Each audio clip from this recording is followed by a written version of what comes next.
இந்து மதத்தின் புனித சின்னமாக இருக்கும் திரிசூலத்தை காலால் மிதித்து அவமதிக்கும்படியான காணொளியைக் கண்டு தாம் அதிர்ச்சி அடைந்தாலும் விரைந்து காவல் நிலையத்தில் புகார் அளித்திருப்பதாக செந்தோசா சட்டமன்ற உறுப்பினர் குணராஜ் ஜார்ஜ் தெரிவித்துள்ளார். இந்த விவகாரத்தில் சம்பந்தப்பட்ட நபருடன் எந்த ஒரு சமரசமும் செய்து கொள்ள முடியாது என்று அவர் தெரிவித்தார். இப்படி செய்த அந்த நபரை உடனடியாக கைது செய்யுங்கள் என அவர் காவல் நிலையத்தில் புகார் அளித்துள்ளார். இது ஒன்றும் சாதாரண விஷயம் இல்லை என்று தெரிவித்த அவர், தாங்கள் பொறுமையாக இருக்கிறோம் என்றால் அதற்கு ஒரே காரணம் சமூகங்களுக்கு இடையிலான மத நல்லிணக்கத்தை மதிக்கிறோம் என்று குறிப்பிட்டார். சட்டத்தை மதிக்கிறோம், தங்களுடைய மத நம்பிக்கையை கேலி செய்தவர்கள் இப்போது தாக்குதல் நடத்தும் அளவிற்கு வந்துள்ளனர் என்று அவர் கூறினார். குரானை மிதித்து அவமதித்த நபரையும் தாங்கள் கண்டிப்பதாக அவர் தெரிவித்தார். அவருக்கு எப்படி நீதி நிலைநாட்டப்பட்டதோ அதேபோல் இங்கேயும் திரிசூலத்தை அவமதித்த ஆடவரை காவல்துறை கைது செய்து இழுத்துச் செல்ல வேண்டும் என்று செந்தோசா சட்டமன்ற உறுப்பினர் குணராஜ் ஜார்ஜ் வலியுறுத்தியுள்ளார். பல இனம், கலாச்சாரம் மற்றும் மதங்களை கொண்ட மலேசியாவில் நாட்டின் ஒற்றுமையையும் அமைதியையும் நிலைநிறுத்துவதில் இளைஞர்கள் முக்கியமான சொத்தாக உள்ளனர் என்று இளைஞர் விளையாட்டுத்துறை அமைச்சர் டாக்டர் முகமது தௌஃபிக் ஜொகாரி தெரிவித்துள்ளார். இளைஞர்கள் நாட்டில் உள்ள பல இனங்களையும் மதங்களையும் சேர்ந்த மக்களுக்கிடையில் பாலமாக செயல்பட்டு மக்களை ஒன்றிணைக்கும் ஒற்றுமையின் தூதர்களாக இருக்க வேண்டும் என்று அவர் வலியுறுத்தினார். மலேசியா பல இனங்களும் பல மதங்களும் இணைந்து வாழும் நாடு என்று குறிப்பிட்ட அவர், எனவே நாம் ஒருவரை ஒருவர் மதிக்க வேண்டும் என்று தெரிவித்தார். குறிப்பாக இளைஞர்கள் நாட்டின் ஒற்றுமையை பாதுகாக்கும் முக்கிய சொத்தாக இருக்கிறார்கள் என்று அவர் கூறினார். சர்ச்சைக்குரிய சமய போதகர் ஜம்ரி வினோத் மீது தாக்குதல் நடத்தியதாக கூறப்படும் சம்பவம் தொடர்பாக இன்று அதிகாலை போலீசில் சரணடைந்த 4 ஆண்கள் விசாரணைக்கு உதவுவதற்காக 2 நாட்கள் காவலில் வைக்கப்பட்டுள்ளனர். இந்த 4 பேரின் கைது மூலம் சம்பவத்துடன் தொடர்புடையதாக கைது செய்யப்பட்டவர்களின் மொத்த எண்ணிக்கை தற்போது 6 பேராக உயர்ந்துள்ளது. போலீசார் விசாரணையை முழுமையாக மேற்கொள்ள 4 நாட்கள் காவல் கோரிக்கை வைத்திருந்த நிலையில் மஜிஸ்ட்ரேட் ரோஷியாத்தி ரடலா 2 நாட்கள் காவல் உத்தரவை வழங்கினார். முன்னதாக குறித்த 4 நபர்களும் இன்று காலை சுமார் 8:35 மணியளவில் புக்கிட் மெர்தாஜா மஜிஸ்ட்ரேட் நீதிமன்றத்துக்கு போலீஸ் வேனில் கொண்டு வரப்பட்டனர். கைது செய்யப்பட்டவர்களில் 2 பேர் பொறியியலாளர்கள், ஒருவர் தொழில்நுட்ப நிபுணர் மற்றும் மற்றொருவர் வேன் ஓட்டுநர் என்று தெரிவிக்கப்பட்டுள்ளது. அவர்கள் அனைவரும் 20 முதல் 30 வயதுக்கு உட்பட்டவர்கள் என்று தெரிவிக்கப்பட்டுள்ளது. சம்பவம் தொடர்பாக மேலதிக தகவல்களை திரட்டும் நோக்கில் போலீசார் தொடர்ந்து விசாரணை மேற்கொண்டு வருவதாகவும் சம்பவத்தில் தொடர்புடைய பிற நபர்களையும் அடையாளம் காண முயற்சிகள் நடைபெற்று வருவதாகவும் அதிகாரிகள் தெரிவித்துள்ளனர். பல்வேறு கொள்ளை மற்றும் கடத்தல் குற்றங்களில் ஈடுபட்டதாக நம்பப்படும் கேங் அடி லாபு பெசார் கும்பலைச் சேர்ந்த 8 பேர் கைது செய்யப்பட்ட நிலையில் இன்று பட்டர்வர்த் செஷன்ஸ் நீதிமன்றத்தில் அனைத்து குற்றங்களையும் ஒப்புக்கொள்வதாகவும் மேலதிக விசாரணைக்கு ஒத்துழைப்பதாகவும் கூறி கைது செய்யப்பட்ட 8 பேரும் ஜாமீன் கோரிக்கை விடுத்துள்ளனர்.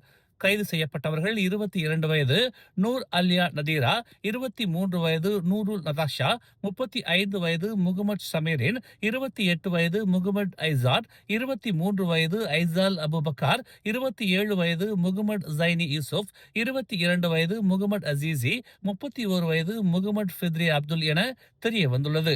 கைது செய்யப்பட்டவர்களில் வங்கி மேலாளரும் பல்கலைக்கழக மேலாளர்களும் அடங்குவர் என்று தெரிய வந்துள்ளது.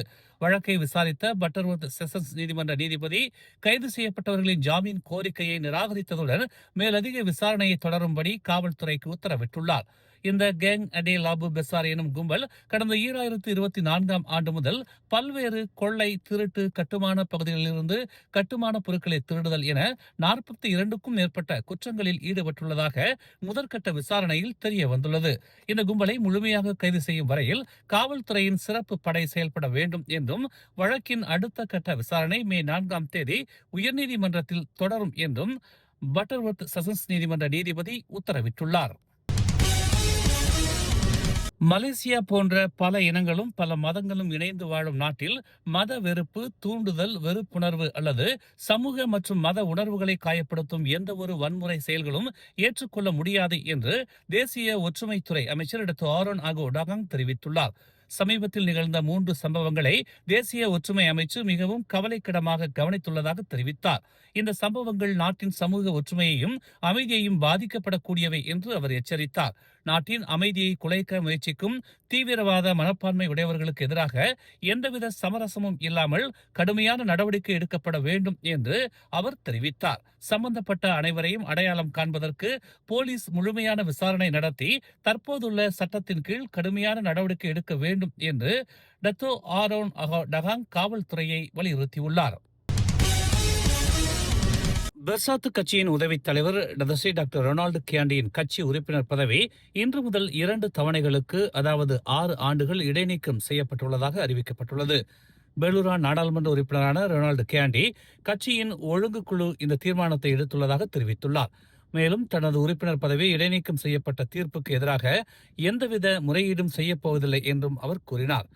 ரொனால்டு பகிர்ந்த இடைநீக்க அறிவிப்பில் கட்சியின் அரசியலமைப்பின் 9(1)(4) பிரிவையும் உறுப்பினர்களுக்கான ஒழுக்க மற்றும் நடத்தை விதிமுறைகளையும் மீறியதாக கூறி அவர் மீது நடவடிக்கை எடுக்கப்பட்டதாக குறிப்பிடப்பட்டுள்ளது.